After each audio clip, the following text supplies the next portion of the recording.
지금 대한민국에 목숨 걸고 살아있는 북한의 최고 엘리트가 있습니다. 이분은 김정은에게 백두산 족보의 후계자라 불리며 벤츠급 7호차를 하사받았던 미사일 설계자 김철호 씨입니다. 최고 권력의 심장에 있던 그가 왜 하루아침에 전 가족의 목숨을 걸고 도망자가 되었을까요? 그 시작은 한 장의 설계도였습니다. 김철호 씨는 자신이 만든 미사일에 중국산 싸구려 짝퉁 부품이 들어간 것을 발견했습니다. 보위부와 간부들이 국가 예산 수백억을 빼돌린 겁니다. 그는 양심을 택했고 이 비리를 실명으로 고발했습니다. 하지만 보위부 간부들은 호락호락하지 않았습니다. 이미 썩을 대로 썩어버린 그들의 배만 채우기. 급급한 비리 덩어리가 돼버린 지 오래된 곳이 바로 평양 권력 집단이었습니다. 그를 파멸시키기 위해 누군가 미사일 설계도를 고의로 조작했고 딸을 빌미로 반역죄로 덮어 씌우려고 했습니다. 일가족이 3대 멸문될 운명이었습니다. 그의 처형까지 남은 시간은 단 24시간. 살기 위해 도망쳐야 했지만 남쪽으로 가면 더 좋은 대우를 받을 수 있을 것 같았습니다. 딸을 지키기 위해 모든 것을 버린 아버지. 목숨 걸고 찾아온 서울의 자유는 과연 그에게 무엇을 남겼을까요? 오히려 북한보다 더 참담했던 그의 가슴 저릿한 사연. 지금부터 북한 최고 엘리트가 목숨 걸고 탈북한 진짜 이유, 그리고 남한에서 겪은 충격적인 이야기를 공유해드립니다. 시작 전 북한 권력 체제는 김정은 동지부터 최고 위층 엘리트까지 썩을 대로 썩었습니다. 일반 주민들은 밥 한 끼 해결하기 어려운데 말이죠. 이 체제가 오래 갈 수 없습니다. 저는 머지않아 무너질 거라 생각하니 오히려 탈북한 게 더 잘 됐다는 생각이 듭니다. 여러분들은 북한 체제가 얼마나 갈 거라 생각하시나요? 댓글에 꼭 남겨주세요. 북한 망해라라고 기원의 댓글을 달아주셔도 좋습니다. 남한 주민들은 어떻게 생각하는지 제가 꼭 볼게요. 꼭 댓글 남겨주세요. 그럼 본격적인 이야기 시작합니다. 1장. 저는 김철호입니다. 북한에서 미사일 설계를 했던 사람이죠. 지금은 서울에 살고 있습니다만 그 시작은 참담했어요. 모든 것은 2020년 늦가을 평양 만리경 연구소 지하 벙커에서 시작됐습니다. 그날 밤 핵실험이 성공한 직후였어요. 벙커 안은 숨소리조차 내기 조심스러울 만큼 조용했습니다. 원수님께서 천천히 고개를 드셨죠. 철호 동무.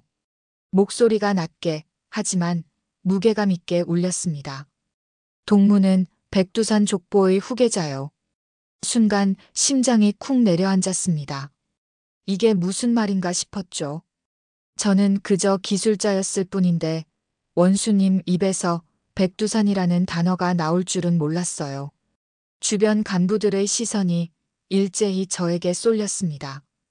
누군가 침을 삼키는 소리가 들렸어요. 이 땅에서 동무만큼 미사일을 아는 사람이 없소. 원수님이 천천히 일어서시며 말씀하셨습니다. 동무에게 7호차를 하사하겠소. 벤츠 S클래스와 같은 최신형이요. 주변에서 작은 탄성이 새어나왔습니다. 북한에서 7호차는 그저 차가 아니었어요. 신분의 상징이자 권력의 증표였죠. 저는 그 순간 제가 평양 최고의 자리에 올랐다는 걸 깨달았습니다. 가슴이 뜨거워지는 것 같았어요. 그날 이후 제 인생은 완전히 달라졌습니다. 거리를 지나갈 때마다 사람들이 고개를 숙였어요. 아파트 경비원들이 허리를 구부렸고 상점 주인들은 제게 최고급 물건을 먼저 권했습니다. 저는 평양에서 왕처럼 살았죠. 아내 정수기와 12살 딸 주희는 제 자랑이었어요. 우리는 평양 최고층 아파트 20층에 살았습니다. 하지만 균열은 그때부터 시작됐어요. 2020년 12월 새로운 미사일 프로젝트가 시작됐습니다. 정밀도를 30% 높이는 혁신적인 설계였죠. 저는 밤낮 없이 일했어요. 석 달 만에 설계를 완성했습니다. 도면을 들고 생산 공장에 갔어요. 그런데 현장 책임자리 기사가 난처한 표정을 지었습니다. 철호 동무, 이 부품은. 그가 말을 흐렸어요. 손에 든 회로 기판을 보여주더군요. 표면이 거칠고 납땜 자국이 엉망이었습니다. 중국에서 들어온 짝퉁입니다. 뭐라고요? 저는 귀를 의심했습니다. 제가 설계한 최첨단 미사일에 가짜 부품을 쓴다고요? 왜 그런 걸 씁니까? 제가 다그쳤어요. 리 기사가 주변을 두리번거리더니 목소리를 낮췄습니다. 철호 동무, 조용히 하십시오. 진짜 부품은 너무 비쌉니다. 보위부 강 부부장과 군수공업부 박 차관이 중간에서 돈을 빼먹어서 우리한테 내려오는 예산은 절반도 안 돼요. 그 순간 머리를 한 대 맞은 것 같았습니다. 제가 밤을 새워가며 만든 설계도가 썩어빠진 부정부패 때문에 쓰레기가 되고 있었던 거예요. 이러면 미사일이 제대로 작동 안 합니다. 시험 발사 때 폭발할 수도 있어요. 제가 목소리를 높였어요. 리 기사가 제 팔을 붙잡았습니다. 철호 동무, 제발 조용히 하십시오. 이런 얘기 밖에 나가면 우리 둘 다 죽습니다. 특히 박 차관은 손 떼면 안 됩니다. 그 사람 아들이 철호 동무 자리를 노리고 있었는데 동무가 차지했잖습니까? 지금도 이를 갈고 있어요. 저는 그날 밤 잠을 이룰 수 없었어요. 제 지식이, 제 기술이 부정부패 때문에 망가지고 있다는 게 억울했습니다. 그리고 무엇보다 이 짝퉁 부품 때문에 미사일이 폭발하면 그 책임이 설계자인 제게 돌아온다는 게 두려웠어요. 사흘 밤을 고민했습니다. 그리고 결심했어요. 이건 잘못된 거야. 고발해야 해. 2021년 1월 저는 당 중앙위원회에 보고서를 제출했습니다. 부품 부정 유통의 실태, 관련자들의 명단, 예산 횡령 규모, 모든 증거를 정리했어요. 떨리는 손으로 봉투를 제출함에 넣었습니다. 이제 조사가 시작되겠지. 부정부패가 드러나면 우리 미사일 기술도 제대로 발전할 수 있을 거야. 저는 그렇게 믿었습니다. 하지만 이틀 후 제 인생은 지옥으로 떨어졌어요. 그날 아침 출근하자마자 연구소장 한 소장이 저를 불렀습니다. 표정이 어두웠어요. 철호 동무, 큰일 났소. 목소리가 떨렸죠. 무슨 일입니까? 보위부에서 연락이 왔소. 철호 동무가 당 중앙위원회에 허위 보고서를 제출했다고. 반당 반혁명 행위로 조사하겠다고 합니다. 온몸이 얼어붙었습니다. 허위 보고서라고요? 저는 사실만 적었는데요. 한 소장님, 저는 진실을. 진실은 중요하지 않소. 한 소장이 제 말을 끊었어요. 박 차관이 움직였소. 철호 동무가 자기를 모함했다며 원수님께 직접 보고했다고 합니다. 지금 보위부가 철호 동무를 잡으러 오는 중이에요. 다리에 힘이 풀렸습니다. 제가 고발한 사람이 오히려 저를 고발한 거였어요. 어떻게 해야 합니까? 제가 떨리는 목소리로 물었습니다. 한 소장이 제 어깨를 잡았어요. 당장 집으로 가서 가족들 챙기시오. 시간이 없소. 저는 연구소를 뛰쳐나왔습니다. 택시를 잡아타고 집으로 달려갔어요. 심장이 터질 것 같았습니다. 하지만 너무 늦었어요. 아파트 앞에 검은 승용차 2대가 서 있었습니다. 보위부 차량이었어요. 제 가슴이 철렁 내려앉았습니다. 계단을 뛰어 올라갔어요. 20층까지 숨이 차도록 뛰었습니다. 집 앞에 도착했을 때 대문이 활짝 열려 있었어요. 안으로 들어갔습니다. 거실이 난장판이었어요. 책장은 뒤집혀 있었고 서랍들은 모두 바닥에 쏟아져 있었습니다. 여보. 제가 소리쳤어요. 안방에서 아내 정숙이 나왔습니다. 얼굴이 창백했어요. 눈가가 빨갛게 부어 있었죠. 여보, 보위부에서 왔었어요. 집안을 다 뒤졌어요. 당신이 반역자래요. 정숙이 떨리는 목소리로 말했습니다. 그리고 말을 잇지 못하고 흐느꼈어요. 주희는 어디 있어? 제가 다급하게 물었습니다. 학교에서 끌려갔어요. 정숙이 주저앉으며 울었습니다. 보위부 사람들이 주희를 데려갔어요. 반역자 딸이라고. 12살밖에 안 된 애를. 제 머릿속이 하얗게 변했습니다. 딸을 데려갔다고요? 어디로 데려갔어요? 모르겠어요. 그냥 끌고 갔어요. 주희가 울면서 엄마를 찾았는데 정숙이 말을 잇지 못했습니다. 저는 바닥에 무릎을 꿇었어요. 온몸이 떨렸습니다. 제가 옳은 일을 하려 했는데 제 딸이 끌려간 거였어요. 전화벨이 울렸습니다. 집 전화였어요. 저는 후들거리는 손으로 수화기를 들었습니다. 김철호 동무. 낯선 남자의 목소리였습니다. 차갑고 위협적인 톤이었어요. 누구십니까? 보위부 강 부부장이요. 제가 고발한 그 사람이었습니다. 딸이 보고 싶소? 주의를 어떻게 했습니까? 제가 소리쳤어요. 진정하시오. 강 부부장이 비웃듯 말했습니다. 아직은 아무 일도 없소. 우리 사무실에서 간식 먹으며 놀고 있소. 귀엽더군요. 12살이라고 했소. 온몸에 분노가 치밀어 올랐습니다. 김철호 동무 들으시오. 강 부부장의 목소리가 더 낮아졌어요. 동무가 제출한 그 더러운 보고서 당장 철회하시오. 그리고 당 중앙위원회에 가서 거짓말을 했다고 자수하시오. 그러면 딸을 돌려주겠소. 하지만 저는 사실, 강 부부장이 웃음을 터뜨렸습니다. 누가 믿겠소? 박 차관은 당 중앙위원이고 나는 보위부 부부장이요. 동무는 그저 기술자일 뿐이잖소. 누구 말을 믿겠소? 제 입술이 바짝 말랐습니다. 오늘 저녁 6시까지 결정하시오. 강 부부장이 말했습니다. 철회하면 딸을 돌려주고 거부하면 딸이 어떻게 되는지는 동무도 알 거요. 요덕 수용소에는 12살짜리 여자아이들이 어떤 일을 당하는지 말이오.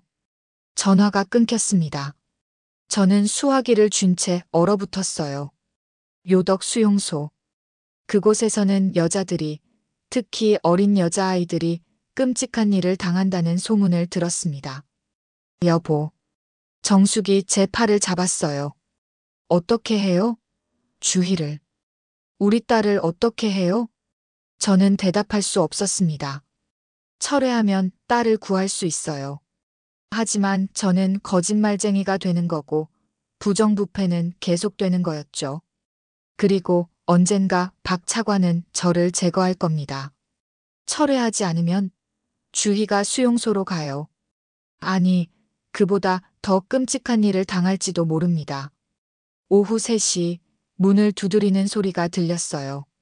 거칠게 두드리는 소리였습니다. 김철호, 나와. 보위부 요원의 목소리였어요. 저는 문을 열었습니다. 2명의 요원이 서 있었어요. 한 명이 서류를 내밀었습니다. 김철호 동무, 반당 반혁명 혐의로 당규율위원회에 소환됐소. 동행하시오. 잠깐만요, 제가 먼저. 닥치시오.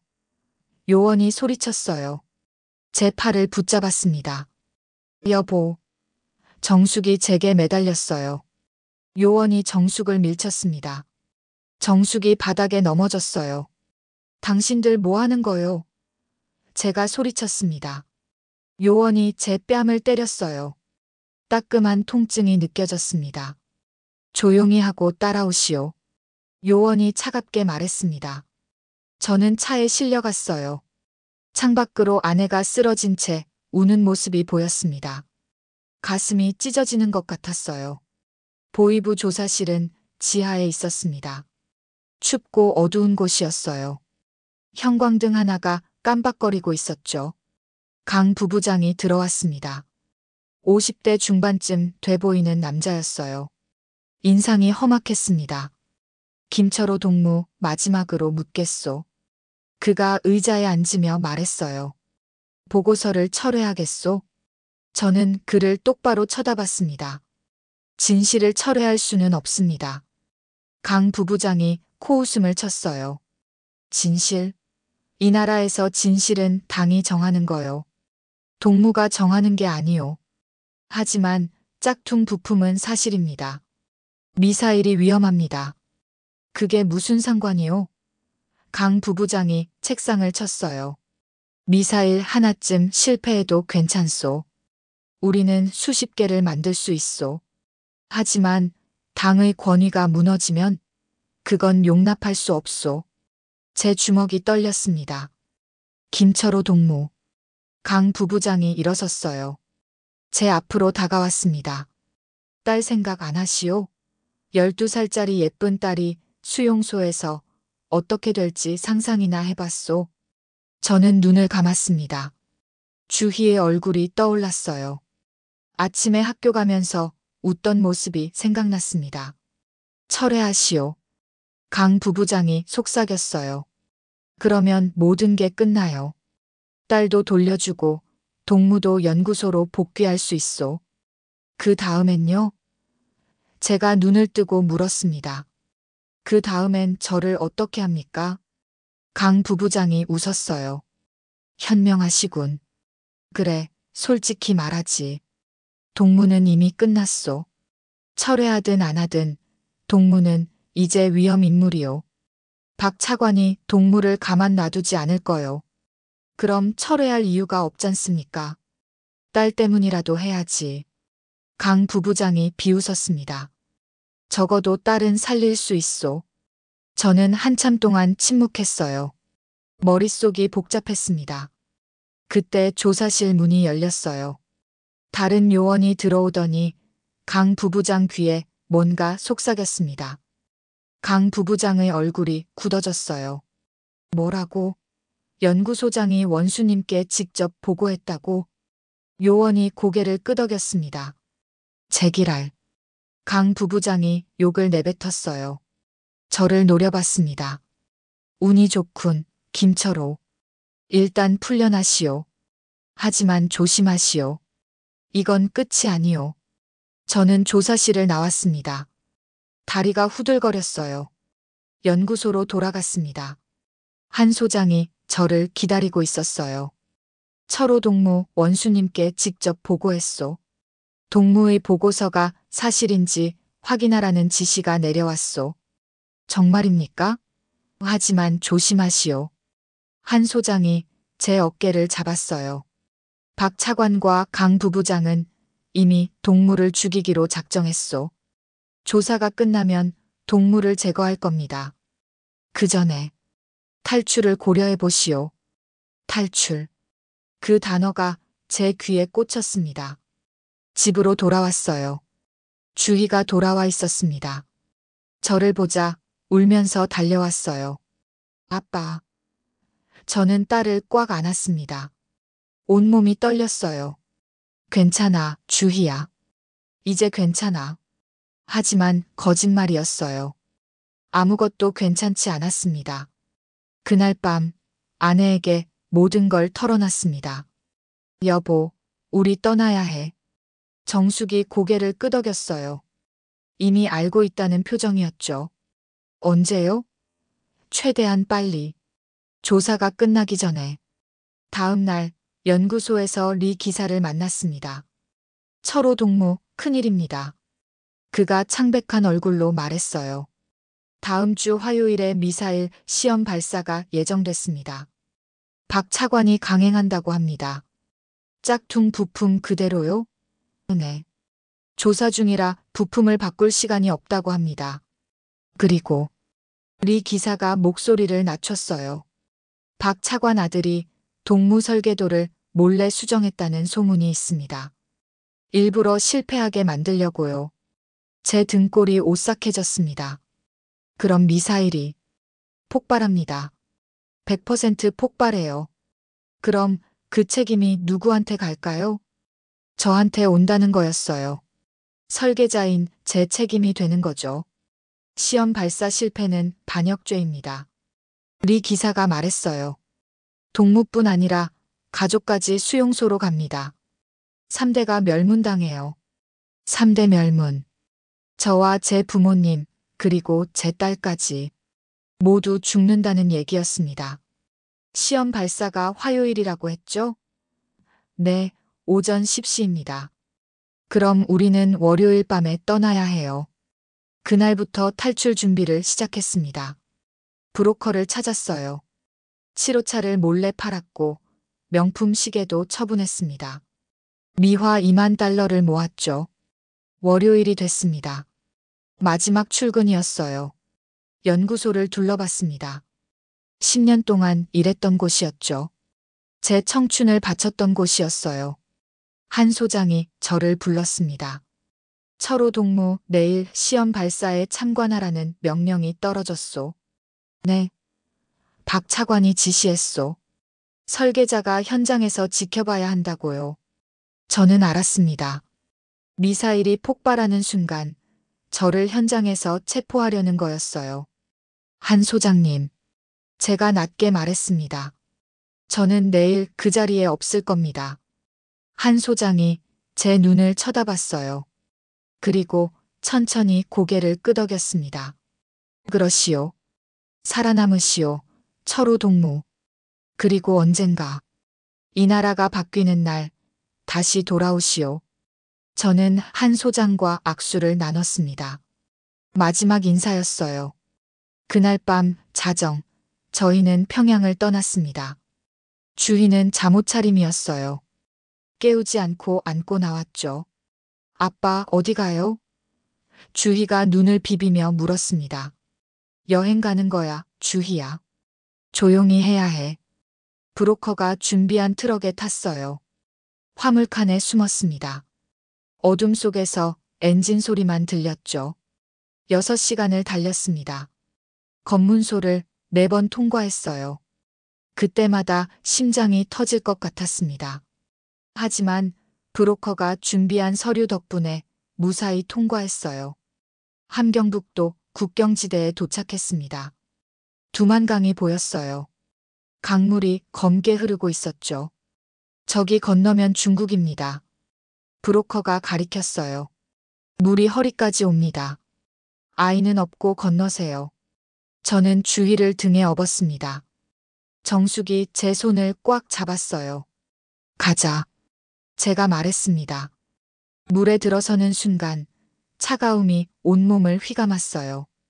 2월의 강물은 얼음장 같았습니다. 주희가 제 목을 꽉 안았어요. 아빠 무서워요. 괜찮아, 주희야. 아빠가 지켜줄게. 강 한가운데쯤 왔을 때 저쪽 강변에 손전등 불빛이 보였습니다. 순간 심장이 멎는 것 같았어요. 국경 경비대였습니다. 거기서 고함 소리가 들렸어요. 총소리가 울렸습니다. 탕, 탕, 물보라가 튀었죠. 빨리. 브로커가 소리쳤습니다. 저는 있는 힘을 다해 강을 건넜어요. 정숙이 제 옆에서 헐떡였습니다. 또 총소리가 들렸어요. 이번엔 더 가까웠습니다. 거의 다 왔어. 제가 외쳤어요. 중국 쪽 강변이 눈앞에 있었습니다. 마지막 힘을 짜내서 강을 빠져나왔어요. 진흙 속에 쓰러졌습니다. 온몸이 떨렸어요. 주희가 울고 있었습니다. 정숙이 주희를 안았어요. 성공했어. 제가 헐떡이며 말했습니다. 우리 살았어. 뒤를 돌아봤어요. 북한 땅이 보였습니다. 경비대원들이 강변에 서서 손전등을 비추고 있었죠. 하지만 더 이상 쫓아오지 못했어요. 중국 땅이었으니까요. 저는 평양 최고층 아파트를 생각했습니다. 7호차를, 원수님의 칭찬을, 모든 영광을 떠올렸어요. 그리고 깨달았습니다. 그 모든 것이 지옥이었다는 걸요. 제가 옳은 일을 하려 했더니 딸이 끌려가고 아내가 폭행당하고 저는 누명을 쓰고 죽을 위기에 처했던 거예요. 진실을 말하면 숙청당하고 침묵하면 가족이 죽는 곳. 그게 북한이었습니다.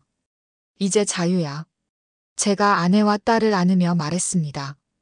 우리 이제 자유롭게 살 수 있어. 진실을 말해도 죽지 않는 곳으로 가는 거야. 하지만 그건 순진한 생각이었어요.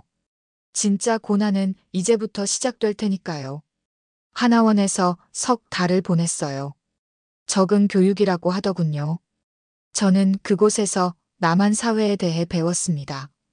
자본주의, 민주주의, 시장경제. 낯선 단어들이었지만 어렵지 않았어요. 저는 미사일 설계자였으니까요. 복잡한 시스템을 이해하는 건 제 전문 분야였죠. 하나원을 나오는 날 담당 상담사가 통장을 건네줬습니다. 정착 지원금입니다. 200만 원 들어있어요. 200만 원. 저는 그 숫자를 보며 생각했습니다. 시작하기엔 충분하겠군. 서울로 올라왔어요. 거리는 북한과 완전히 달랐습니다. 고층 빌딩들이 하늘을 찌를 듯 솟아 있었고 사람들은 모두 바삐 움직였죠. 명품 가게들이 즐비했고 외제차들이 거리를 가득 메우고 있었어요. 이곳에서라면 나도 다시 정상에 설 수 있을 거야. 저는 그렇게 믿었습니다. 부동산 중개 사무실 문을 열었어요. 종소리가 경쾌하게 울렸죠. 중개인 박 씨가 고개를 들었습니다. 50대 중반쯤 돼 보이는 남자였어요. 어서 오세요. 무엇을 도와드릴까요? 월세방을 알아보러 왔습니다. 제가 말했어요. 박 씨가 저를 위아래로 훑어봤습니다. 제 옷차림을 보는 눈빛이었죠. 하나원에서 지급받은 옷이었는데 남한 사람들 눈에는 촌스러워 보였나 봅니다. 예산이 어떻게 되세요? 박 씨가 물었어요. 저는 가방에서 통장을 꺼냈습니다. 200만 원 있습니다. 자신 있게 말했죠. 그런데 박 씨 얼굴이 미묘하게 일그러졌어요. 뭔가 우습다는 표정이었습니다. 아, 그러시군요. 그가 펜으로 책상을 톡톡 두드렸어요.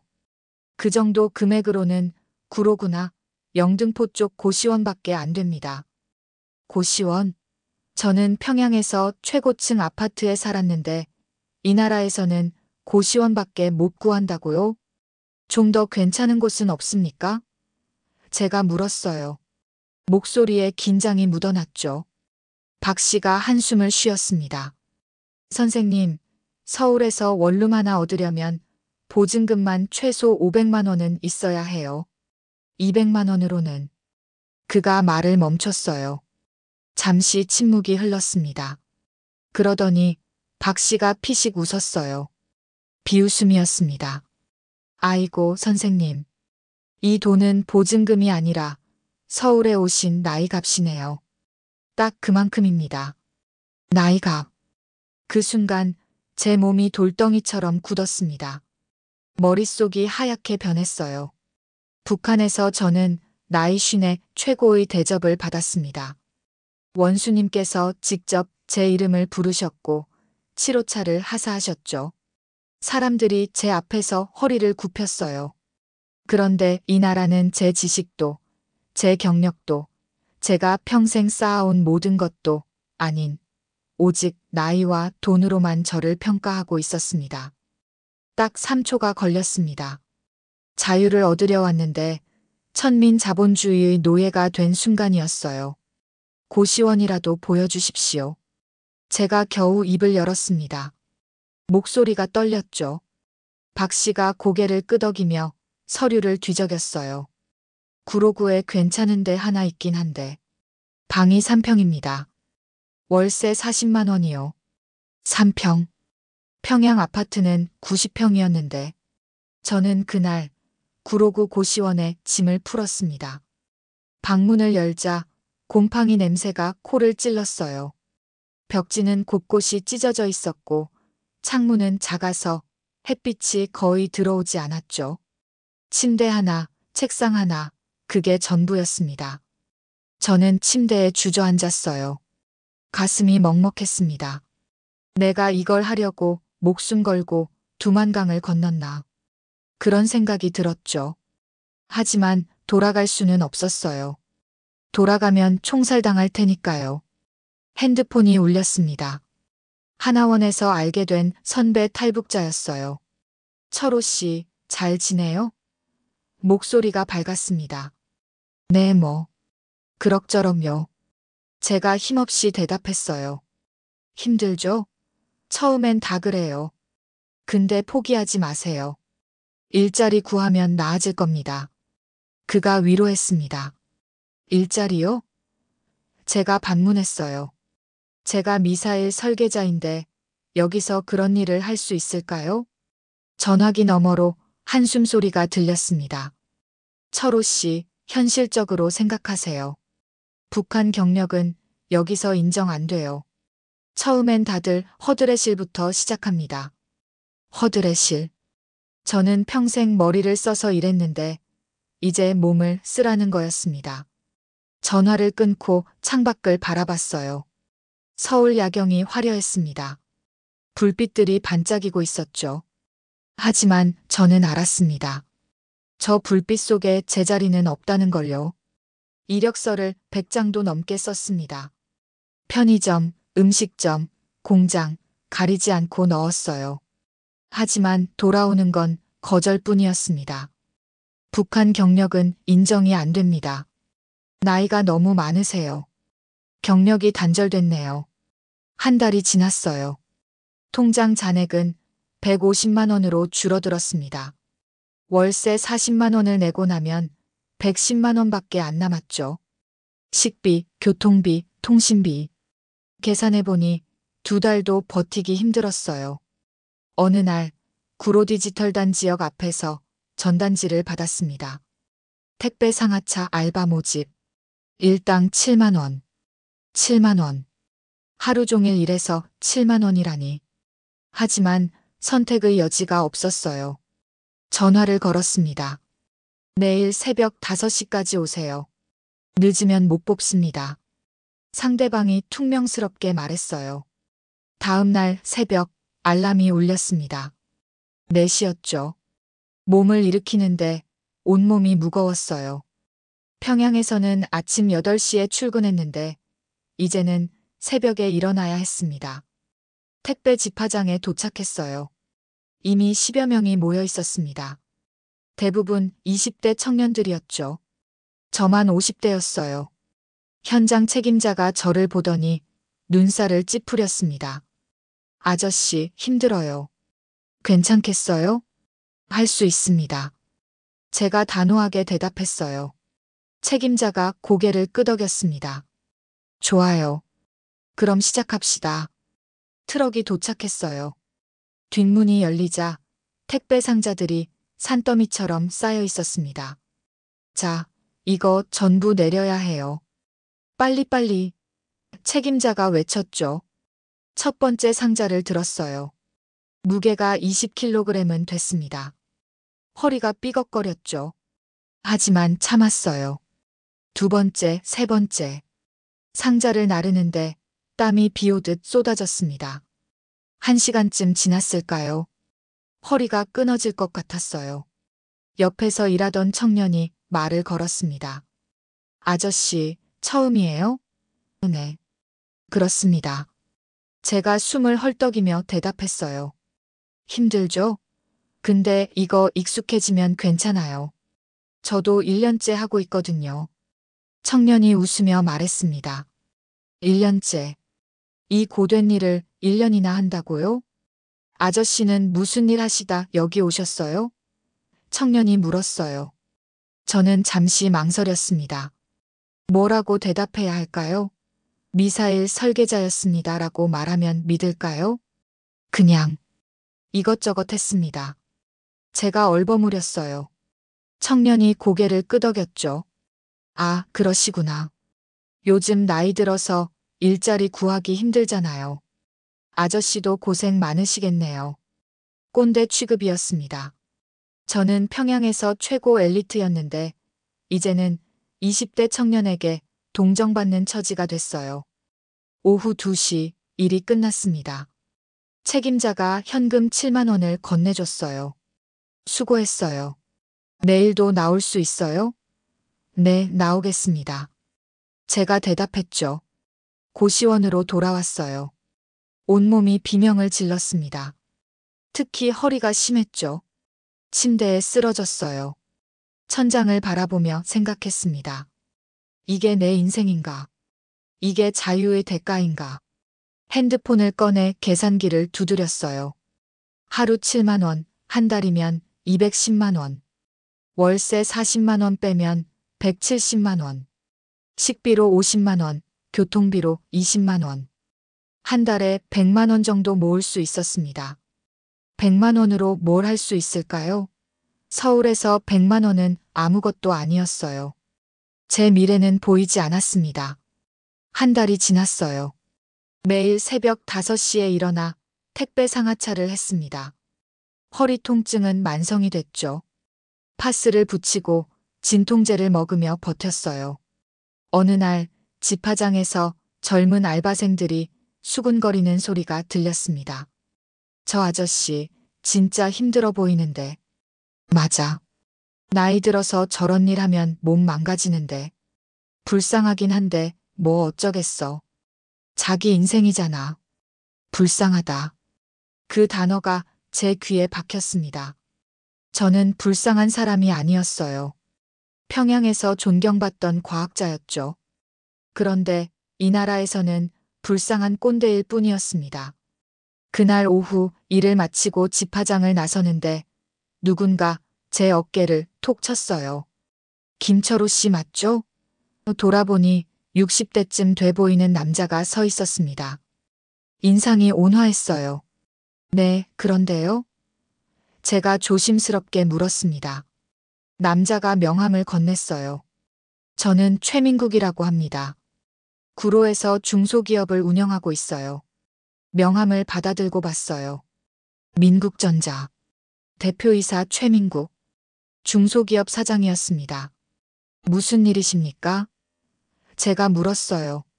최 사장이 미소를 지었습니다. 김철호 씨가 북한에서 기술자였다고 들었어요. 혹시 우리 회사에서 일할 생각 없으세요? 순간 심장이 두근거렸습니다. 일자리 제안이었어요. 그것도 기술 관련 일자리.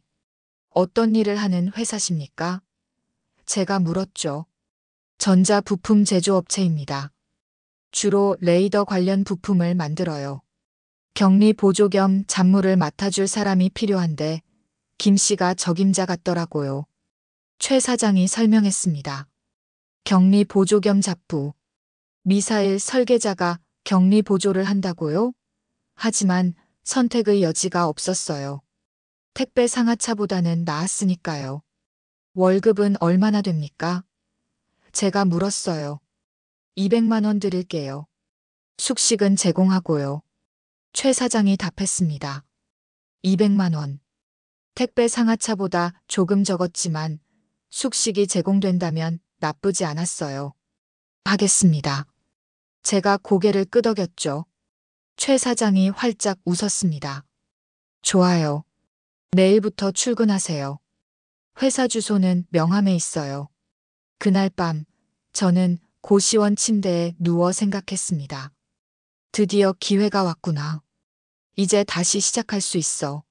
하지만 왠지 모를 불안감이 가슴 한구석에 남아 있었어요. 최 사장의 미소가 너무 친절했거든요.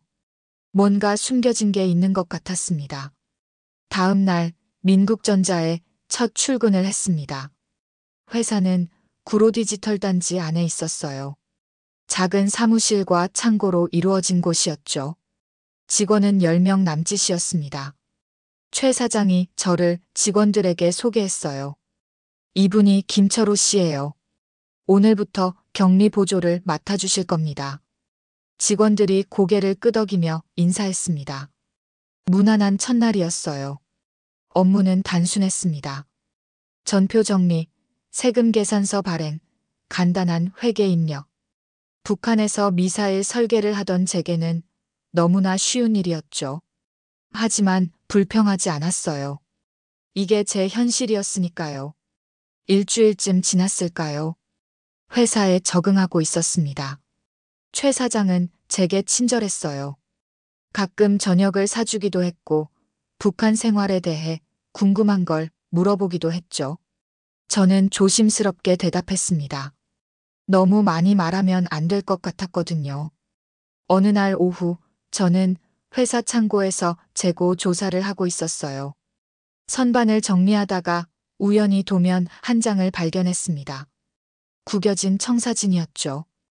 호기심에 펼쳐봤어요. 순간 눈이 번쩍 띄었습니다. 레이더 부품 설계도였어요.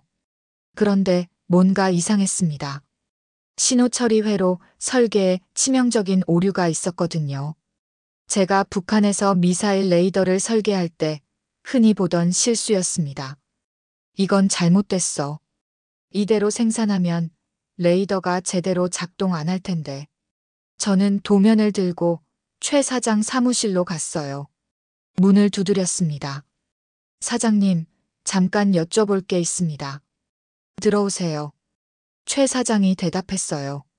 사무실 문을 열고 들어갔습니다. 최 사장은 서류를 보고 있었죠. 이 설계도를 봤는데요. 저는 도면을 책상 위에 놓았습니다. 여기 신호 처리 회로에 오류가 있습니다. 이 부분을 수정하지 않으면 레이더 감도가 30% 이상 떨어질 겁니다. 최 사장이 고개를 들었어요. 표정이 묘했습니다. 놀란 것도 같고 무언가 계산하는 것도 같았죠. 오류라고요? 네. 제가 북한에서 미사일 레이더를 설계했거든요. 이런 실수는 초보들이 자주 하는 겁니다. 잠시 침묵이 흘렀습니다. 최 사장이 도면을 들여다봤어요. 어디를 어떻게 고쳐야 합니까? 이 저항값을 이 정도로 조정하고 커패시터 배치를 바꾸면 됩니다. 저는 펜을 들어 도면 위에 수정안을 그려 넣었어요. 최 사장이 제 그림을 한참 동안 들여다봤습니다. 그러더니 고개를 끄덕였어요. 수고했네요, 김 씨. 나중에 검토해 보겠습니다. 목소리가 평온했습니다. 너무 평온해서 오히려 이상했죠. 네, 알겠습니다. 저는 사무실을 나왔어요. 뭔가 찜찜한 기분이 들었습니다. 제가 뭔가 건드리면 안 될 걸 건드린 것 같았거든요. 그날 밤 회사 숙소에서 잠을 청했습니다. 그런데 잠이 오지 않았어요. 계속 최 사장의 표정이 떠올랐죠. 그 미묘한 눈빛, 그 짧은 침묵.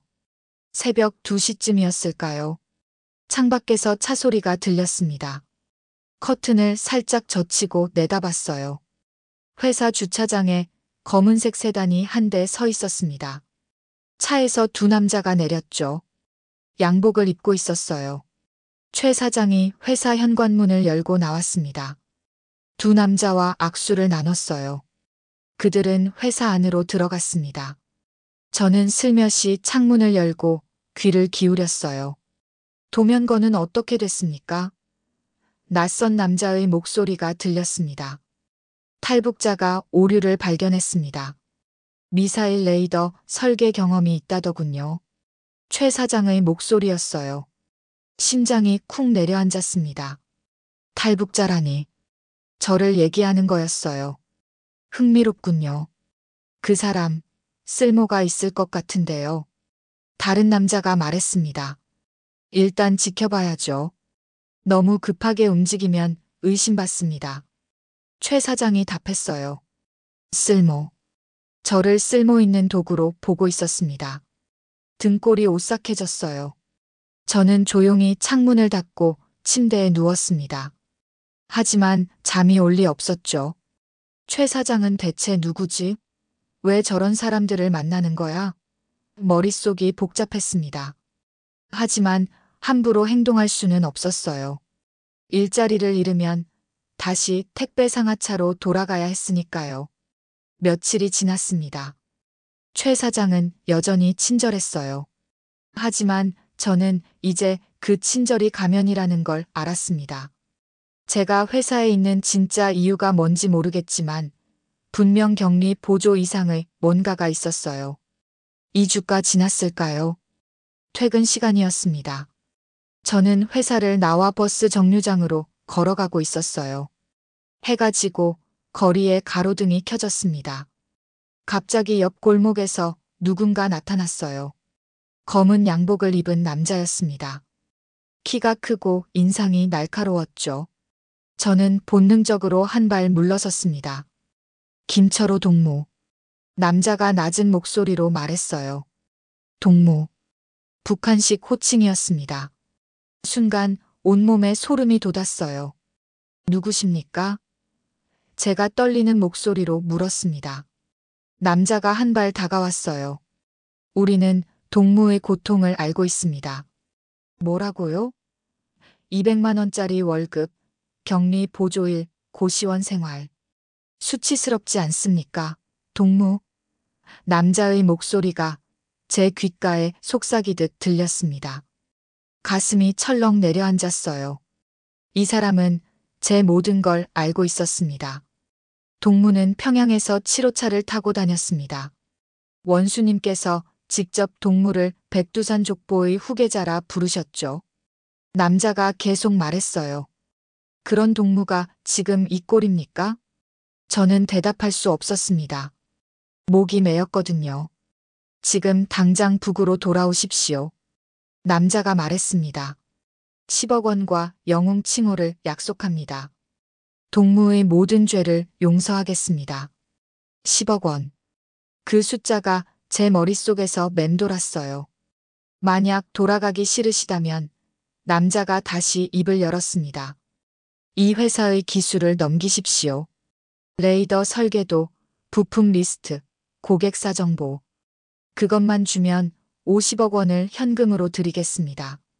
50억 원. 숨이 멎는 것 같았습니다. 50억이면 제 평생의 가치뿐 아니라 한국에서 받은 모든 굴욕을 씻어낼 수 있었어요. 서울에서 왕처럼 살 수 있었죠. 다시 별이 되십시오, 동무. 남자가 속삭였습니다. 저는 말문이 막혔어요. 머릿속이 하얗게 변했습니다. 돈이냐, 명예냐, 아니면 자유의 고난이냐. 선택해야 했어요. 남자가 명함을 제 손에 쥐어줬습니다. 생각해 보십시오. 일주일 드리겠습니다. 이 번호로 연락하세요. 그리고는 어둠 속으로 사라졌어요. 저는 그 자리에 서서 한참 동안 멍하니 있었습니다. 손 안의 명함이 뜨거웠어요. 아니, 제 손이 떨리고 있었던 겁니다. 그날 밤 저는 숙소로 돌아와 침대에 쓰러졌습니다. 천장을 바라보며 생각했어요. 나는 무엇을 위해 탈북했지? 자유, 돈, 아니면 지식의 가치를 인정받기 위해서? 답이 나오지 않았습니다. 하지만 한 가지는 확실했어요. 일주일 안에 결정해야 한다는 것. 그리고 그 결정이 제 인생을 완전히 바꿀 거라는 것. 명함을 들여다봤습니다. 번호만 적혀 있었어요. 이름도 소속도 없었죠. 하지만 저는 알았습니다. 이 사람들이 누군지. 북한 보위부 공작원이었어요. 제 손가락이 명함을 구겼습니다. 하지만 버리지는 못했어요. 50억 원이라는 숫자가 계속 머릿속에 맴돌았거든요. 이 50억이면 내 인생을 완전히 바꿀 수 있어. 서울에서 최고가 될 수 있어. 다시는 누구에게도 무시당하지 않을 수 있어. 하지만 동시에 알고 있었습니다. 그 돈을 받는 순간 저는 영원히 북한의 노예가 된다는 것을요. 사흘이 지났습니다. 저는 회사에서 일하면서도 계속 그 명함 생각만 했어요. 50억 원. 그 숫자가 머릿속에서 떠나지 않았습니다. 최 사장은 여전히 친절했어요. 하지만 이제 그 친절이 다르게 보였습니다. 이 사람은 날 이용하려는 걸까? 아니면 정말 도와주려는 걸까? 넷째 날 저녁, 퇴근 후 편의점에 들렀습니다. 컵라면을 하나 집어들고 계산대로 갔어요. 계산을 하는데 옆에서 누군가 말을 걸었습니다. 김철우 씨 맞죠? 돌아보니 70대쯤 돼 보이는 할아버지였어요. 낯익은 얼굴이었습니다.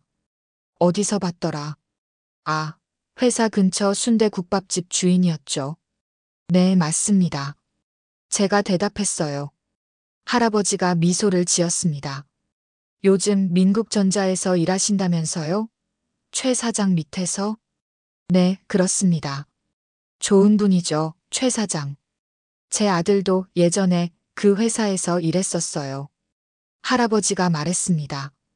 아드님이요? 네. 10년 전쯤이었나? 그때 최 사장이 많이 도와줬어요. 우리 애가 북한에서 넘어왔거든요. 순간 귀가 번쩍 뜨였습니다. 탈북자셨습니까? 그렇죠. 25에 넘어왔어요. 최 사장이 일자리도 주고 기술도 가르쳐 줬죠. 지금은 대기업 다닙니다. 할아버지의 목소리에 자부심이 묻어났어요.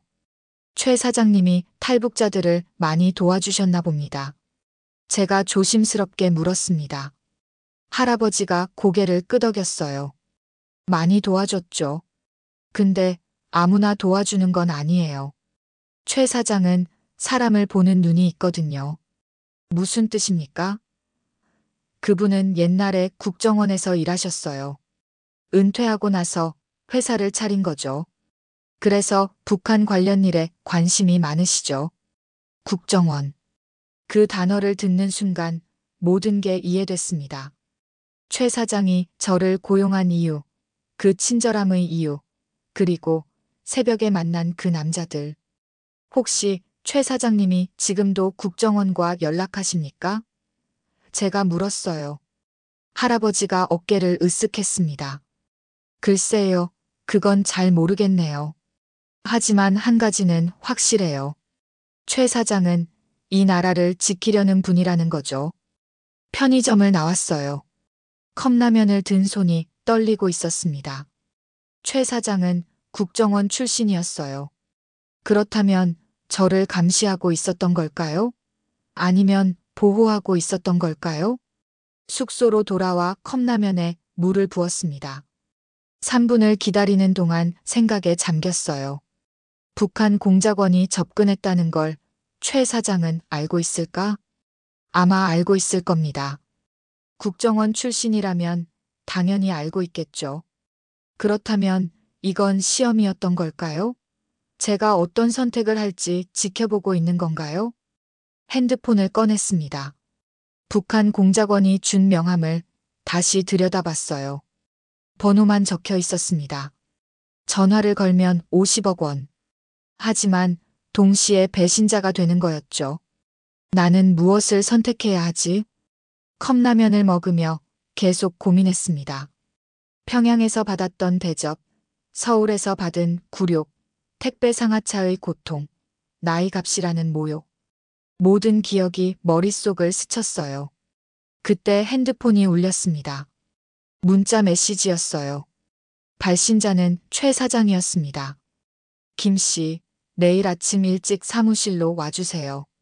할 얘기가 있습니다. 가슴이 두근거렸어요. 최 사장이 뭘 알고 있는 걸까요? 다음 날 아침, 저는 평소보다 1시간 일찍 회사에 갔습니다. 최 사장 사무실 문을 두드렸어요. 들어오세요. 문을 열고 들어갔습니다. 최 사장은 책상 앞에 앉아 있었어요. 표정이 평소와 달랐습니다. 진지했죠. 앉으세요, 김 씨. 최 사장이 의자를 가리켰습니다. 저는 조심스럽게 앉았어요. 침묵이 흘렀습니다. 김 씨, 솔직하게 얘기합시다. 최 사장이 입을 열었어요. 사흘 전 저녁, 누군가 김 씨에게 접근했죠? 숨이 멎는 것 같았습니다. 역시 알고 있었어요. 네. 그렇습니다. 저는 고개를 끄덕였습니다. 뭐라고 하던가요? 북으로 돌아오면 10억 원, 회사 기술을 넘기면 50억 원을 주겠다고 했습니다. 최 사장이 한숨을 쉬었어요. 예상했던 일입니다. 사장님은 알고 계셨습니까? 물론이죠. 저는 30년 동안 국정원에서 일했어요. 북한 공작원들의 수법을 누구보다 잘 알죠. 저는 입이 바짝 말랐습니다. 그렇다면 저는 김 씨를 시험한 게 아닙니다. 최 사장이 제 말을 끊었어요. 김 씨를 보호하려 한 겁니다. 보호요? 북한은 유능한 탈북자를 절대 놔두지 않습니다. 회유하거나 협박하거나 최악의 경우 제거하죠. 김 씨 같은 고급 인력은 더더욱 그렇습니다. 온몸에 소름이 돋았어요. 그래서 제가 김 씨를 고용한 겁니다. 제 눈 닿는 곳에 두려고요. 북한 공작원들이 함부로 접근하지 못하도록. 그런데 접근했잖습니까? 제가 말했어요. 최 사장이 고개를 끄덕였습니다. 접근은 했죠. 하지만 더 이상 나아가지 못하게 막을 겁니다. 어떻게요? 그건 제가 알아서 할 일입니다. 김 씨는 한 가지만 결정하면 돼요. 무엇을 결정합니까? 최 사장이 저를 똑바로 쳐다봤어요. 50억을 택할 건가요? 아니면 자유를 택할 건가요? 그 질문에 저는 대답할 수 없었습니다. 머릿속이 복잡했거든요. 김 씨. 최 사장이 다시 입을 열었어요. 돈은 중요합니다. 특히 이 나라에서는 더욱 그렇죠. 하지만 돈보다 중요한 게 있습니다. 뭡니까? 자존심입니다. 최 사장의 목소리가 낮아졌어요. 김 씨는 평양에서 최고였죠. 하지만 여기 와서 바닥까지 떨어졌어요. 그게 분하겠죠. 억울하겠죠. 저는 고개를 끄덕였습니다. 맞았어요. 분하고 억울했습니다. 그래서 50억이 탐나는 겁니다. 그 돈으로 다시 정상에 서고 싶은 거죠. 최 사장이 계속 말했어요. 하지만 그 돈을 받는 순간 김 씨는 영원히 북한의 개가 됩니다. 평생 끌려다니며 살게 되죠. 제 손이 떨렸어요. 반대로 그 돈을 거부하고 자유를 선택하면 어떻게 될까요? 최 사장이 물었습니다. 당장은 힘들겠죠. 여전히 200만 원짜리 월급을 받으며 살아야 하니까요. 하지만 김 씨는 자유인입니다. 누구에게도 끌려다니지 않는 자유인이죠. 저는 목이 메었습니다. 김 씨 선택하세요. 최 사장이 말했어요. 돈을 택할 건가요? 자유를 택할 건가요? 긴 침묵이 흘렀습니다. 저는 눈을 감았어요. 머릿속에 여러 장면이 스쳤습니다. 평양에서 7호차를 타던 모습, 원수님 앞에서 허리를 굽히던 모습, 두만강을 건너던 그날 밤, 서울에 도착해서 느꼈던 희망, 나이 값이라는 모욕, 택배 상하차의 고통, 그리고 지금 이 순간, 저는 눈을 떴습니다. 최 사장을 똑바로 쳐다봤어요. 자유를 택하겠습니다. 제 목소리가 떨렸지만 단호했습니다. 최 사장이 미소를 지었어요. 좋은 선택입니다, 김 씨. 하지만 사장님, 제가 말했어요. 저는 그냥 자유만 택하고 싶지 않습니다. 무슨 뜻입니까? 저는 이 나라에 보답하고 싶습니다. 제 지식을, 제 경험을 이 나라를 지키는데 쓰고 싶어요. 최 사장의 눈빛이 변했습니다. 계속하세요. 북한 미사일 시스템의 약점을 알고 있습니다. 레이더 주파수 대역, 신호 처리 방식, 회로 설계의 맹점. 모두 알고 있어요. 이 정보를 국정원에 넘기고 싶습니다. 최 사장이 천천히 고개를 끄덕였어요. 위험한 선택입니다. 북한이 알면 김 씨를 제거하려 들 겁니다. 알고 있습니다. 하지만 이게 제가 할 수 있는 일입니다. 50억 원보다 값진 일이라고 생각합니다. 최 사장이 일어섰어요. 제 앞으로 다가와 손을 내밀었습니다. 김철호 씨, 환영합니다. 이제 당신은 진짜 대한민국 국민입니다. 저는 최 사장의 손을 잡았어요. 악수를 나누는 순간 가슴이 뜨거워졌습니다. 처음으로 이 나라에서 인정받는 기분이었죠. 북한 공작원에게는 제가 연락하겠습니다. 제가 말했어요. 그들을 역으로 이용할 수 있을 것 같습니다. 최 사장이 놀란 표정을 지었어요. 어떻게요? 가짜 정보를 흘리는 겁니다. 북한이 원하는 기술 자료를 주되 치명적인 오류를 심어 놓는 거죠. 그들이 그 자료로 무기를 만들면 제대로 작동하지 않을 겁니다. 최 사장이 천천히 미소를 지었어요. EJ로군요. 네. 적을 이용해서 적을 제압하는 겁니다. 그날부터 저는 이중 스파이가 됐습니다. 북한 공작원에게는 협조하는 척하면서 실제로는 국정원과 협력했죠. 일주일 후 저는 북한 공작원에게 전화를 걸었습니다. 정보를 넘기겠습니다. 하지만 50억은 터무니없어요. 100억을 주십시오. 전화 너머로 침묵이 흘렀어요. 그러더니 남자가 말했습니다. 좋습니다. 100억을 드리겠습니다. 대신 정보가 정확해야 합니다. 물론입니다. 제가 직접 설계한 시스템이니까요. 거래가 성사됐습니다. 하지만 제가 넘긴 정보에는 치명적인 함정이 숨어 있었어요. 석 달이 지났습니다. 저는 북한 공작원들에게 조금씩 정보를 흘렸어요. 레이더 주파수 대역, 신호 처리 알고리즘, 회로 설계도. 모두 진짜처럼 보이지만 실제로는 쓸모없는 자료들이었죠. 국정원에서는 제 정보를 바탕으로 북한 미사일 방어 시스템을 강화했습니다.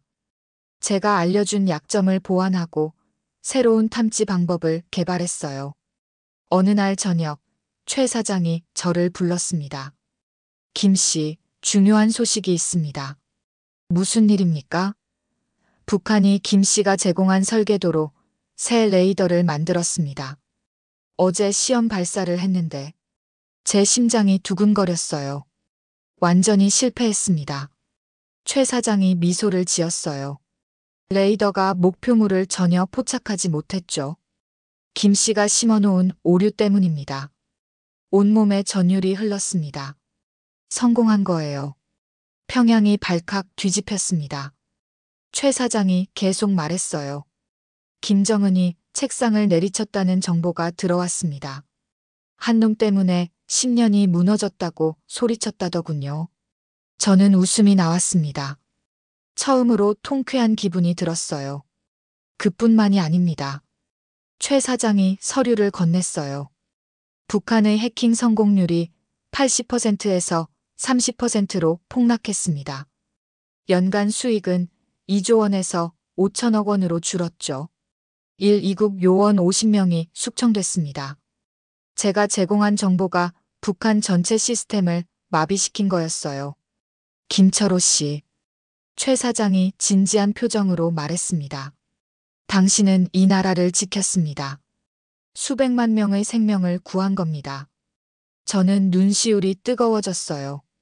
평생 처음으로 진짜 가치 있는 일을 한 기분이었습니다. 이제 북한 공작원들이 가만히 있지 않을 겁니다. 최 사장이 경고했어요. 김 씨를 노릴 겁니다.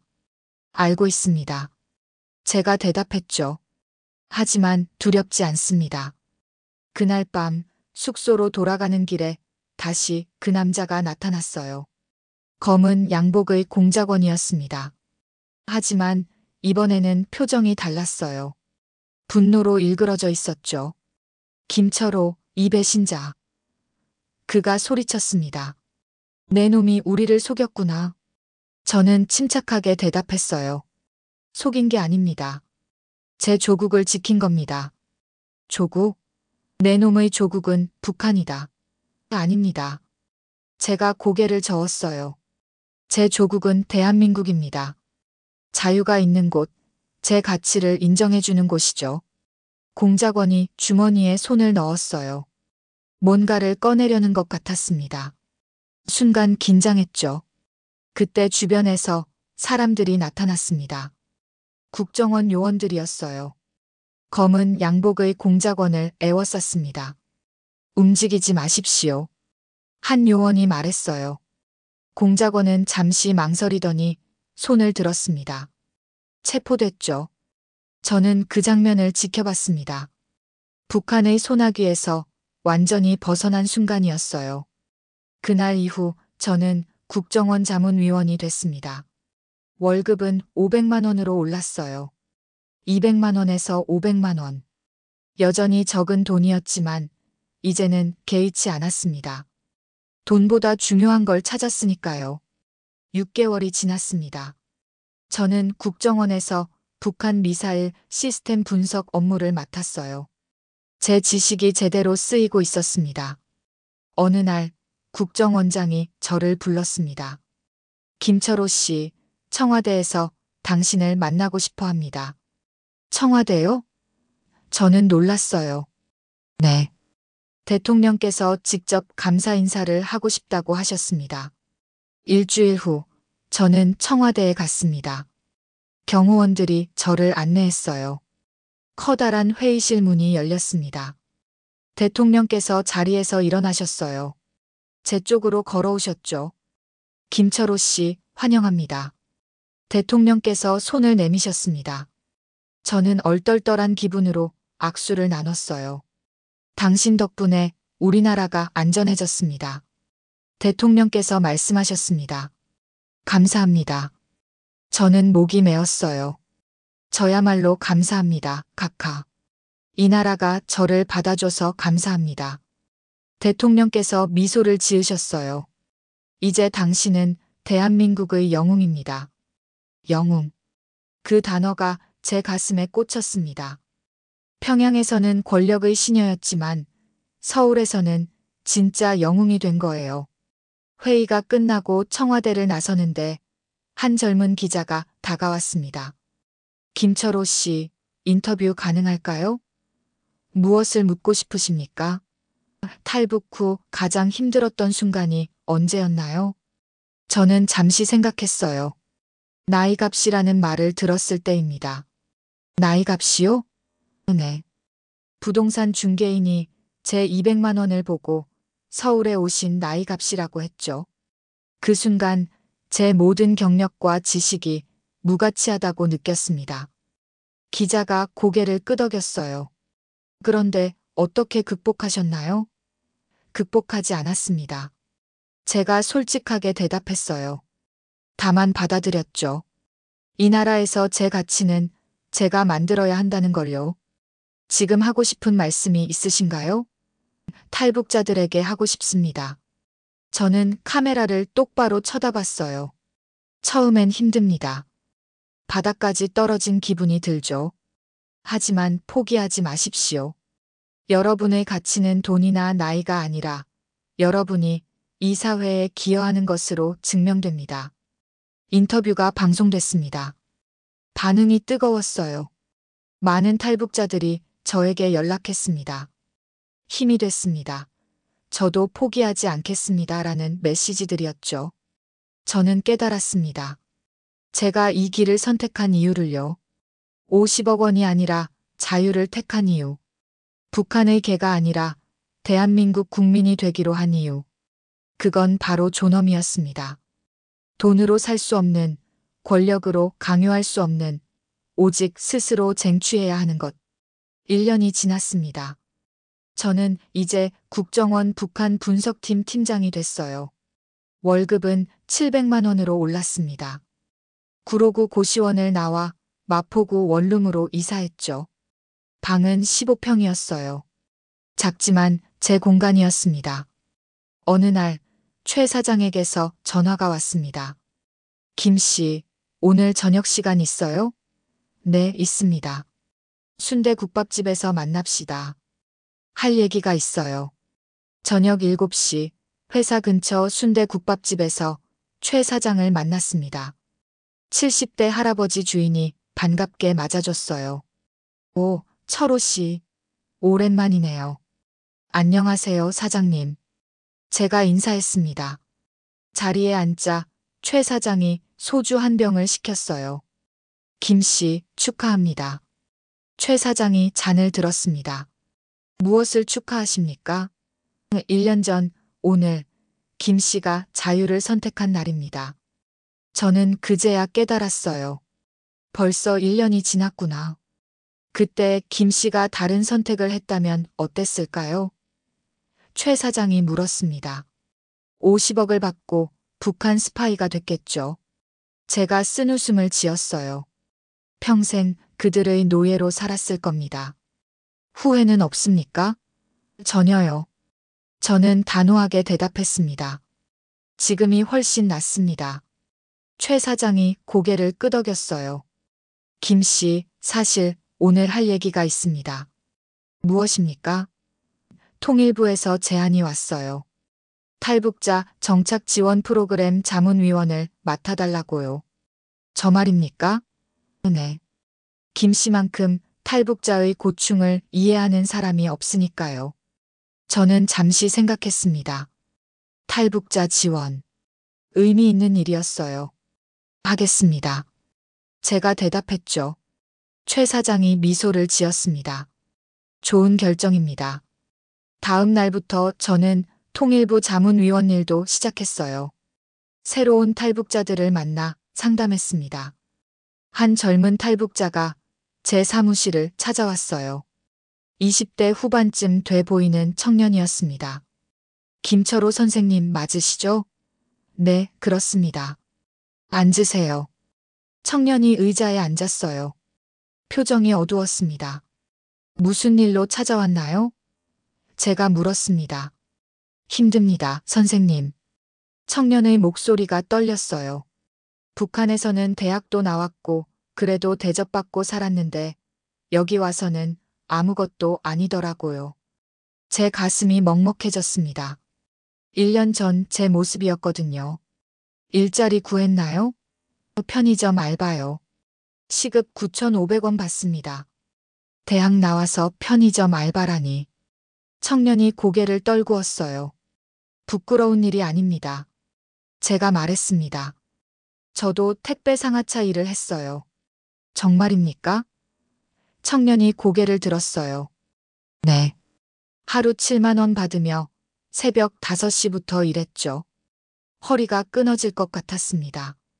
그런데 어떻게 지금 이 자리까지 오셨어요? 저는 청년의 눈을 똑바로 쳐다봤습니다. 포기하지 않았습니다. 그리고 제 가치를 스스로 증명했어요.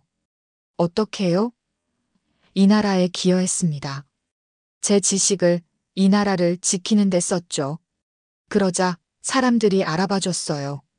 청년이 눈을 반짝였습니다. 저도 그렇게 할 수 있을까요? 물론입니다. 제가 힘주어 말했어요. 당신이 북한에서 배운 것, 경험한 것, 모두 이 나라에 가치가 있습니다. 다만 시간이 필요할 뿐이죠. 청년이 고개를 끄덕였어요. 표정이 조금 밝아졌습니다. 그날 이후로 많은 탈북자들을 만났습니다. 모두 비슷한 고민을 갖고 있었어요. 정체성의 혼란, 경제적 어려움, 사회적 편견. 저는 그들에게 제 이야기를 들려줬습니다. 나이값이라는 모욕, 택배 상하차의 고통, 50억 원의 유혹, 그리고 자유의 선택. 여러분, 제가 말했어요. 이 나라는 완벽하지 않습니다. 차별도 있고 어려움도 많죠. 하지만 한 가지는 확실합니다. 여기서는 여러분이 주인입니다. 북한처럼 누군가의 노예가 아니라 스스로 인생을 결정할 수 있어요. 탈북자들의 눈빛이 변했습니다. 희망이 보였어요. 2년이 지났습니다.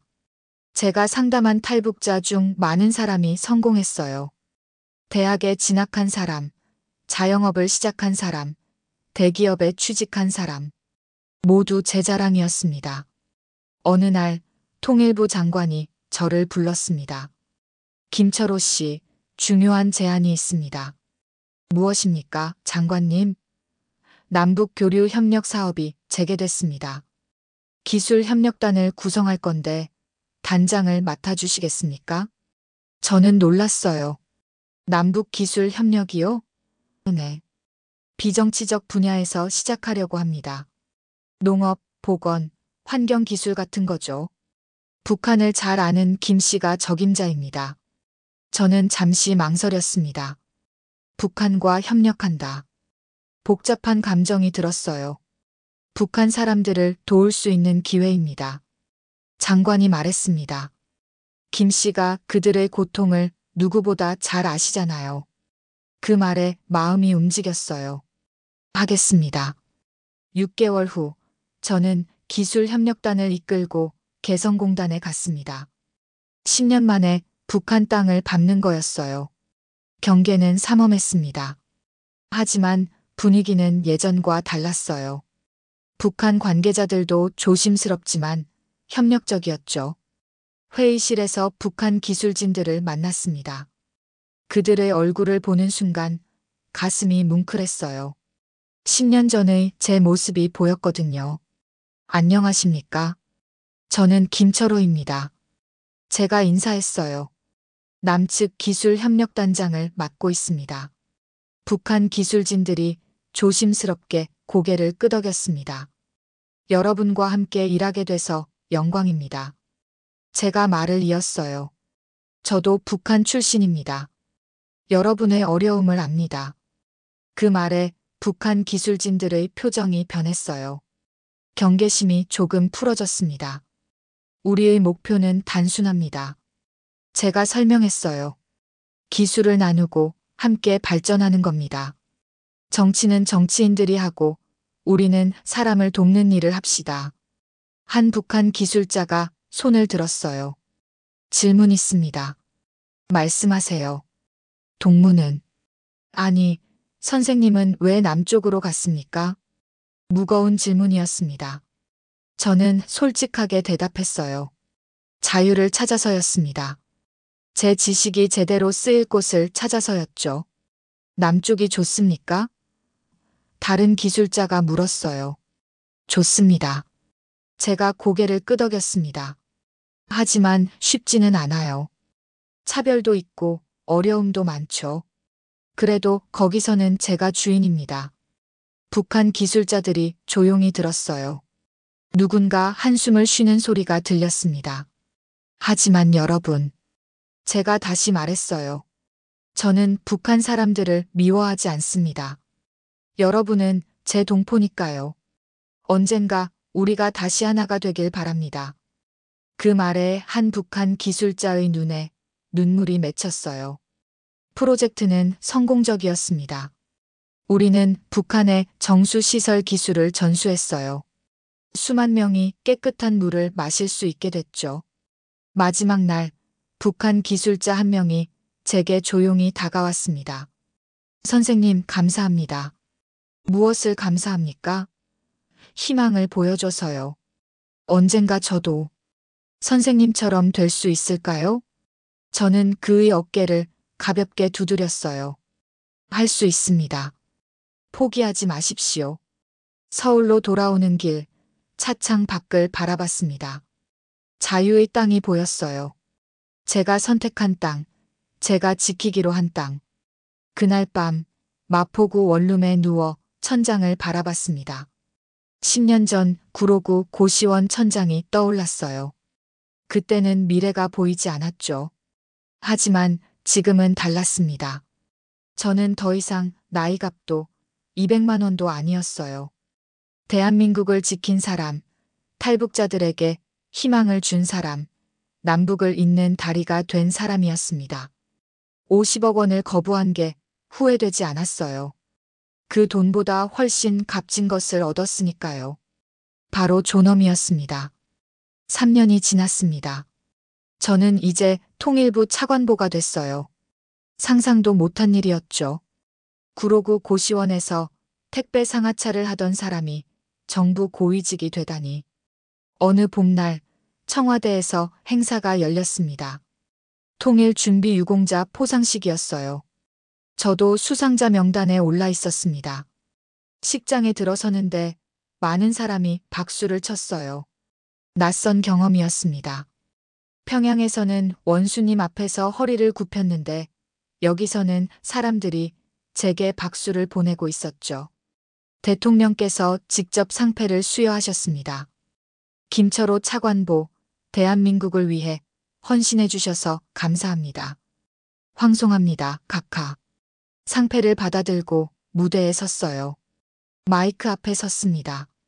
객석에는 수백 명이 앉아 있었어요. 여러분, 제가 입을 열었습니다.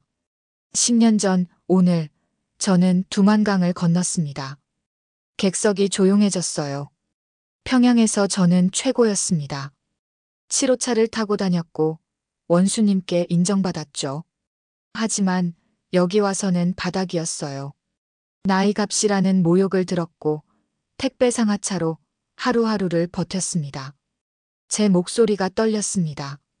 어느 날 북한 공작원이 제게 50억 원을 제시했습니다. 그 돈이면 모든 굴욕을 씻어낼 수 있었어요. 하지만 저는 거부했습니다. 객석에서 숨죽이는 소리가 들렸어요.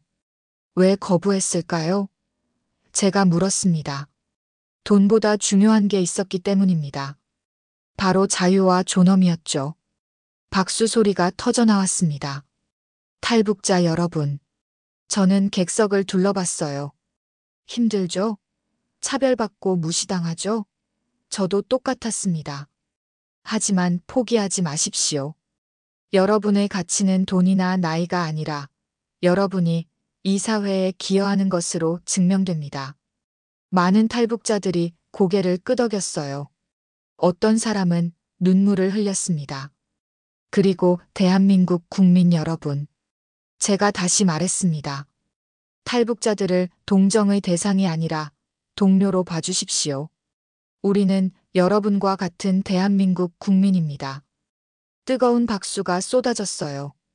행사가 끝나고 로비에서 많은 사람을 만났습니다. 최 사장도 와 있었어요. 김 씨, 축하합니다.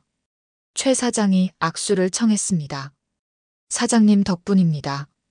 제가 감사 인사를 했죠. 제가 뭘 했습니까? 김 씨가 스스로 읽어낸 겁니다. 옆에 순대국밥집 할아버지도 서 있었어요. 철호 씨, 자랑스럽네요. 감사합니다, 사장님. 우리 아들도 왔어요. 할아버지가 옆 사람을 가리켰습니다. 30대 중반쯤 돼 보이는 남자가 미소를 지었어요. 안녕하세요, 선생님. 저도 탈북자입니다. 아, 예전에 민국전자에서 일하셨다고 들었습니다. 제가 악수를 나눴어요. 네. 지금은 삼성전자 다닙니다. 선생님이 저희에게 희망이 됐어요. 가슴이 뭉클했습니다. 저녁에 집으로 돌아왔어요. 이제는 마포구 원룸이 아니라 용산구 아파트였습니다. 30평짜리 작은 아파트였지만 제 보금자리였죠. 거실 창문을 열었어요. 한강이 보였습니다. 강물이 유유히 흐르고 있었어요. 북한에서 남한으로, 과거에서 미래로 그렇게 흘러가고 있었습니다. 핸드폰이 울렸어요. 문자 메시지였습니다. 발신자는 3년 전 제가 상담했던 그 청년이었어요. 선생님, 오늘 대학 합격했습니다. 서울대 행정학과요. 선생님 말씀 잊지 않고 포기하지 않았어요. 감사합니다. 저는 미소를 지었습니다. 제가 한 일이 헛되지 않았구나. 그날 밤 일기를 썼어요. 10년 만에 처음이었습니다. 오늘 상을 받았다. 10년 전 두만강을 건넜을 때는 상상도 못한 일이다. 그때 나는 자유를 찾아왔고 많은 굴욕을 겪었다. 나이가, 택배 상하차, 50억 원의 유혹. 모두 힘든 순간이었다. 하지만 나는 포기하지 않았다. 50억을 거부하고 자유를 택했다. 그리고 이 나라를 지켰다. 지금은 탈북자들의 희망이 됐고 남북을 잇는 다리가 됐다. 돈보다 중요한 게 있다는 걸 배웠다. 바로 존엄이다. 내가 누구인지, 무엇을 위해 사는지, 그게 나를 정의한다. 앞으로도 이 길을 갈 것이다. 탈북자들을 돕고 남북 화해에 기여하며 진정한 통일의 그날을 준비할 것이다. 그게 내 사명이다. 일기장을 덮고 잠자리에 들었어요. 편안한 잠이었습니다. 다음 날 아침 통일부로 출근했습니다. 제 사무실 문패에는 차관보 김철호라고 적혀 있었어요. 그 이름을 볼 때마다 감회가 새로웠습니다. 회의가 있었어요. 남북 경제 협력 방안을 논의하는 자리였죠. 저는 자료를 펼치며 발표를 시작했습니다. 여러분, 북한은 지금 변화의 기로에 서 있습니다. 우리가 손을 내밀면 그들도 응답할 것입니다. 제가 그 증거입니다. 회의실 사람들이 고개를 끄덕였어요. 단, 조건이 있습니다. 제가 강조했습니다.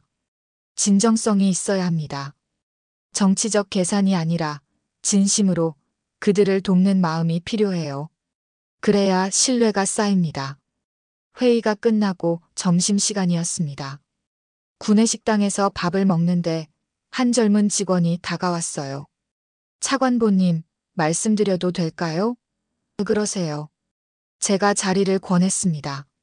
저, 사실 탈북자입니다. 직원이 조심스럽게 말했어요.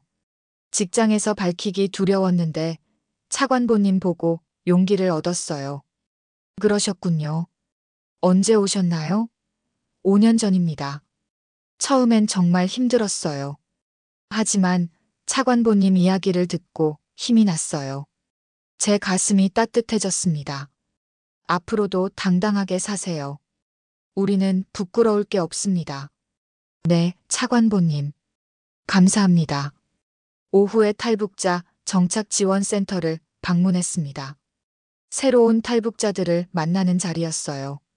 10여 명이 모여 있었습니다. 모두 불안한 표정이었어요. 저도 10년 전에는 똑같은 표정이었죠. 안녕하세요. 저는 김철호입니다. 제가 인사했어요. 여러분과 같은 탈북자입니다. 사람들의 눈빛이 변했어요. 10년 전 저는 여러분처럼 막막했습니다. 돈도 없고 연줄도 없고 여기 사회를 전혀 몰랐죠. 나이값이라는 모욕을 들었고 택배 상하차로 연명했어요. 사람들이 공감하는 표정을 지었습니다. 하지만 포기하지 않았습니다. 그리고 지금은 통일부 차관보입니다. 제가 명함을 보여줬어요. 여러분도 할 수 있습니다. 한 중년 여성이 손을 들었어요. 어떻게 하면 됩니까? 첫째, 포기하지 마세요. 둘째, 배우세요. 셋째, 기여하세요. 제가 설명했습니다. 이 사회에 기여하면 인정받습니다. 시간이 걸리지만 반드시 그렇게 됩니다. 구체적으로 뭘 해야 합니까? 젊은 남자가 물었어요. 자신의 강점을 찾으세요. 북한에서 배운 것, 경험한 것 모두 가치가 있습니다. 그걸 이 사회에 어떻게 적용할지 고민하세요.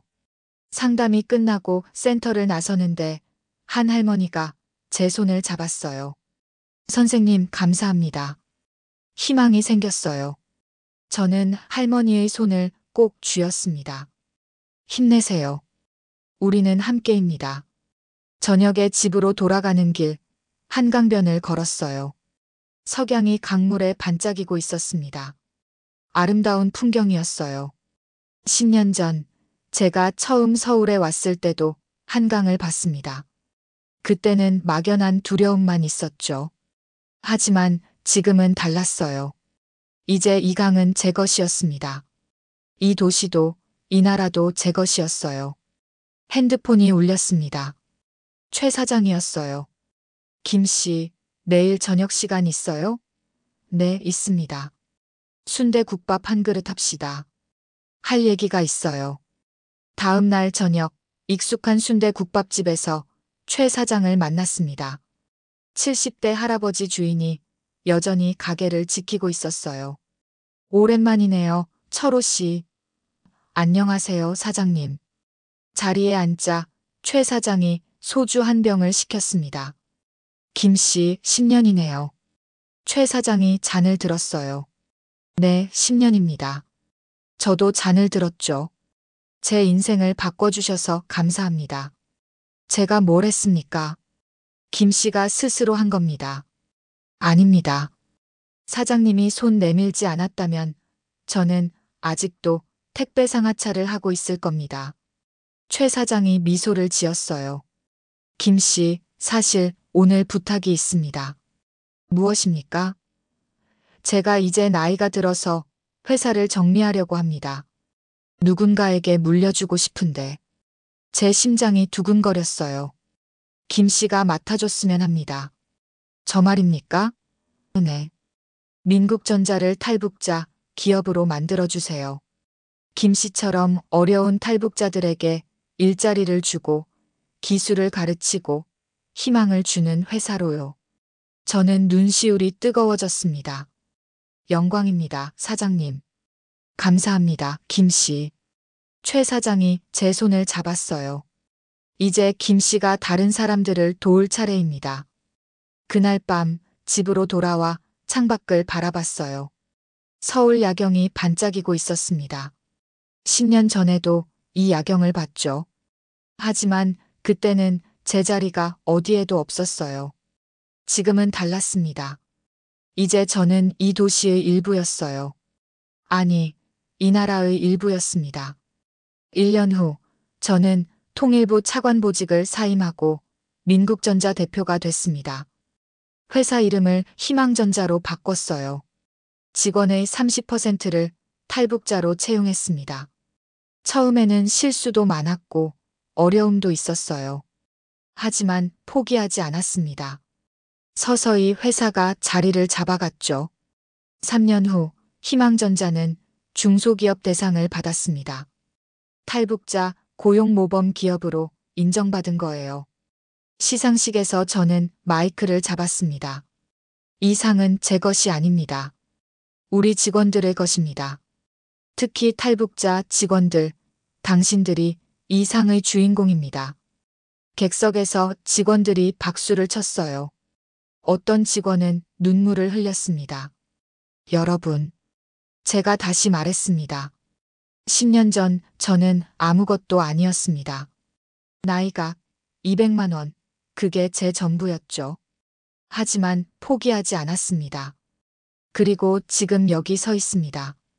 뜨거운 박수가 쏟아졌어요. 탈북자 여러분, 희망을 잃지 마십시오.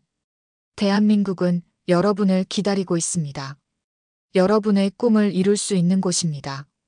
그날 밤 회사 옥상에 올라갔어요. 서울 야경이 펼쳐져 있었습니다. 13년 전 평양 최고층 아파트에서 본 야경이 떠올랐어요. 그때 저는 생각했죠. 한국은 나를 왕처럼 대접할 것이다. 틀린 생각이었어요. 한국은 저를 왕처럼 대접하지 않았습니다. 대신 더 좋은 것을 줬죠. 자유를 줬어요. 존엄을 줬어요. 그리고 다시 시작할 기회를 줬습니다. 이제 제 차례였어요. 다른 탈북자들에게 똑같은 기회를 주는 것. 그게 제 사명이었습니다. 하늘을 올려다봤어요. 별들이 반짝이고 있었습니다. 북녘 하늘도 같은 별을 보고 있겠죠. 언젠가 남과 북이 다시 하나가 되는 날, 저는 그들에게 말하고 싶습니다. 여러분, 자유는 값진 것입니다. 포기하지 마십시오. 그날까지 저는 이 자리에서 기다릴 것입니다. 희망을 잃지 않고, 꿈을 버리지 않고, 한 걸음 한 걸음 나아가면서. 왜냐하면 저는 알기 때문입니다. 50억 원보다 값진 것이 있다는 것을. 바로 자유와 존엄, 그리고 희망입니다. 지금까지 이야기 어떠셨나요? 맹목적으로 자유민주주의가 좋을 거라 생각했는데 생존을 위해서 스스로 더 많은 노력이 필요하다는 걸 절실히 깨달았습니다. 그래도 공산주의 국가보다 훨씬 행복합니다. 지금 듣고 계신 분들은 어떤 나라에서 살고 싶으신가요? 댓글로 의견 남겨주세요. 구독과 좋아요도 눌러주시면 이 이야기가 더욱 많은 분들에게 전달될 수 있으니 꼭 눌러주세요. 감사합니다.